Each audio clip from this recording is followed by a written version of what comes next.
بسم اللہ الرحمن الرحیم۔ اس وقت ہمارے ملک میں PSL 8 چل رہا ہے۔ اس کی افتتاحی تقریب میں ناچ گانے اور میوزک کا بھرپور مظاہرہ کیا گیا، جس کے اوپر کروڑوں روپے خرچ ہوئے، اور یہ سب کچھ ایسے وقت میں ہو رہا ہے جب ہمارا ملک تباہی کے دہانے پہ کھڑا ہے۔ ہمارا ملک عملاً دیوالیہ ہو چکا ہے، مہنگائی اپنی تاریخ کی بلند ترین سطح پر پہنچی ہوئی ہے، غریب کا بچہ 2 وقت کی روٹی کو ترس رہا ہے، اور ہمارے برادر اسلامی ممالک شام اور ترکی کے اندر خوفناک زلزلے آئے ہوئے ہیں، جس کی وجہ سے وہاں پہ 50,000 سے زائد افراد شہید ہو چکے اور اربوں ڈالرز کا نقصان ہوا ہے۔ ایسے وقت میں ناچ گانے کا مظاہرہ کرنا، ناچ گانے کا اہتمام کرنا، یہ ہمارے حکمرانوں کی ترجیحات کو واضح کرتا ہے۔ ماضی قریب میں ہمارے برادر اسلامی ملک قطر میں بھی فٹ بال کا ورلڈ کپ کا ایونٹ ہوا، جو کہ فیفا ورلڈ کپ کی تاریخ کا مہنگا ترین ایونٹ تھا۔ اس کے اندر انہوں نے پوری دنیا کے اوپر واضح کیا کہ ہر آنے والے بندے کو ہماری تہذیب، ثقافت، ہمارے اقدار اور روایات کا لحاظ کرنا ہوگا، اور سب سے بڑھ کر انہوں نے اس ایونٹ کا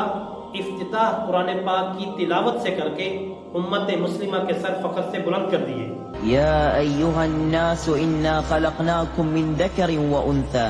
وجعلناکم شعوبا وقبائل لتعارفوا ان اکرمکم عند اللہ اتقاکم. We were raised to believe that we were scattered on this earth as nations and tribes so we could learn from each other and find beauty in our differences. اب جب ترکی میں زلزلہ آیا تو وہ جو 10,000 عارضی گھر انہوں نے تعمیر کیے تھے، وہ 10,000 گھر انہوں نے زلزلہ زدگان کی مدد کے لیے ترکی میں بھیج دیے۔ یہ وہ قابل تحسین اور قابل تقلید عمل ہے جس سے ہمارے حکمران ناواقف ہیں، جبکہ ہماری عوام کے اندر الحمدللہ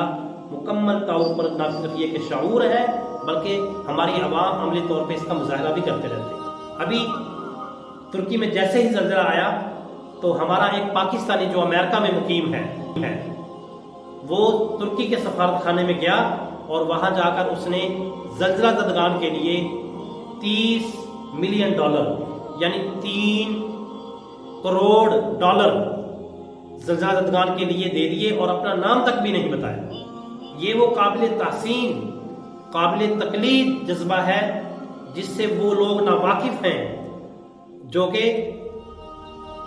عمرہ، حج اور قربانی کے اوپر اعتراضات کرتے ہیں، جن کو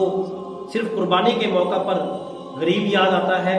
صرف قربانی کے موقع پر جن کو غریب کی بچی کی شادی یاد آتی ہے، اور اس موقع پہ وہ آپ کو ناچ گانے کرتے ہوئے تو نظر آئیں گے، لیکن اس وقت ان کو نہ سیلاب زدگان نظر آئیں گے پاکستان کے اندر، اور نہ ہی ان کو ترکی کے اندر زلزلہ زدگان نظر آئیں گے۔ اور آخر میں پاکستانی عوام سے بھرپور اپیل کرتا ہوں کہ آپ اس موقع پر اپنے شامی اور ترکی بھائیوں کی دل کھول کر مدد کریں، اور تلک امۃ واحدہ کی عملی تصویر بنیں۔ اللہ تعالیٰ سے دعا ہے اللہ تعالیٰ ہم سب کو عمل کی توفیق دے۔ وآخر دعوانا ان الحمدللہ۔